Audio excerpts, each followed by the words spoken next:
Student, जैसे कि हमने पिछले लेक्चर में डिस्कस किया कि इम्यून सिस्टम हमारी बॉडी में दो टाइप का होता है।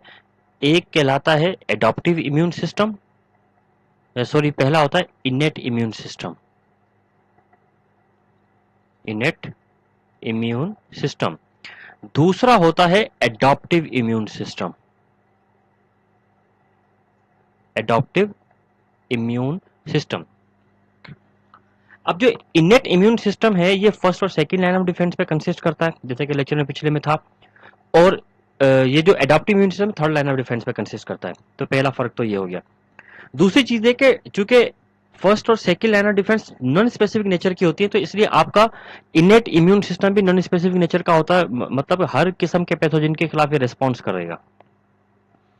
और adaptive immune system specific nature का होता है, मतलब पहले पर्टिकुलर किस्म के पैथोजन को रिकॉग्नाइज करेगा, फिर उसके बाद एक्शन शो करता है अपने ऊपर। इसलिए पैथोजन को अगर आप चेंज कर देंगे तो रिस्पॉन्स भी चेंज हो जाएगा, क्योंकि ये स्पेसिफिक नेचर का होता है। जबकि इनेट इम्यून सिस्टम में आप पैथोजन को चेंज कर भी दें तो रिस्पॉन्स चेंज नहीं होगा। मतलब कौन सा स्किन चेंज हो जाएगी, कौन सा म्यूकस मेम्ब्रेन चेंज हो जाएगी, कौन से फेगोसाइटिक सेल चेंज हो जाएंगे, तो ये सारी चीजें चेंज नहीं होती, क्योंकि ये नॉन स्पेसिफिक नेचर की होती हैं।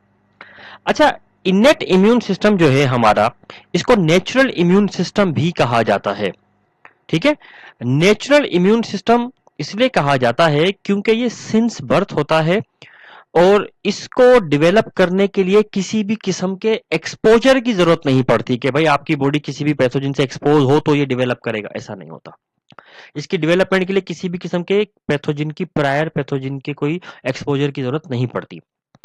जबकि एडॉप्टिव इम्यून सिस्टम जो होता है ये आपका एक्वायर्ड इम्यून सिस्टम कहलाता है। इसका मतलब ये कि सबसे पहले पैथोजन से आपकी बॉडी एक्सपोज होती है, और फिर उस पैथोजन को रिकॉग्नाइज करने के बाद उसके अकॉर्डिंगली आपकी बॉडी रिस्पॉन्स करती है। यानी आप इस बात का यूं भी अंदाजा लगा सकते हैं कि ऐसे तमाम बच्चे, तमाम लोग जो इंतहाई सैनिटाइज किस्म के एनवायरनमेंट में रहते हैं, मतलब साफ सुथरे एनवायरनमेंट में रहते हैं, तो वो आम तौर पर उनका ये इम्यून सिस्टम इतना ज्यादा डेवलप नहीं कर पाता, क्योंकि उनका उनका इम्यून सिस्टम एक्सपोज ही नहीं हो रहा पैथोजन से ज्यादा।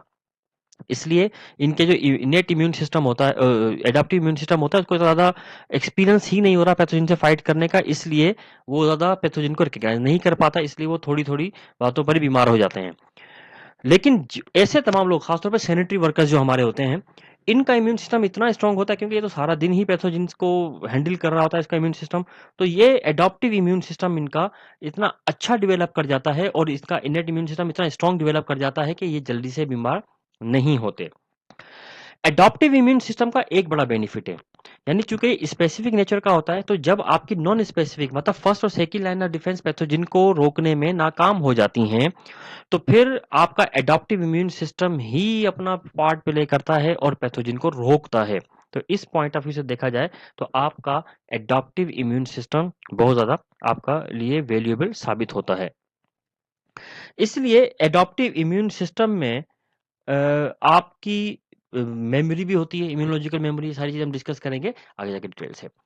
अच्छा, इनेट इम्यून सिस्टम चूंकि सिंस बर्थ होता है, इसलिए इसको इनेट कहा जाता है। इनेट का मतलब होता है कोई भी चीज पैदाइशी तौर पर मौजूद हो। ठीक है, एडाप्टेशन है, एडाप्टिव का मतलब होता है कि after some exposure of something, मतलब किसी भी चीज को एक्सपोज कराने के बाद कोई चीज कोई एक्वायर्ड की जाए, तो यानी कोई एक्सपोजर हुआ पैथोजन से और उसके बाद इम्यून सिस्टम डेवलप हुआ, ये एडाप्टिव टाइप का इम्यून सिस्टम कहलाता है।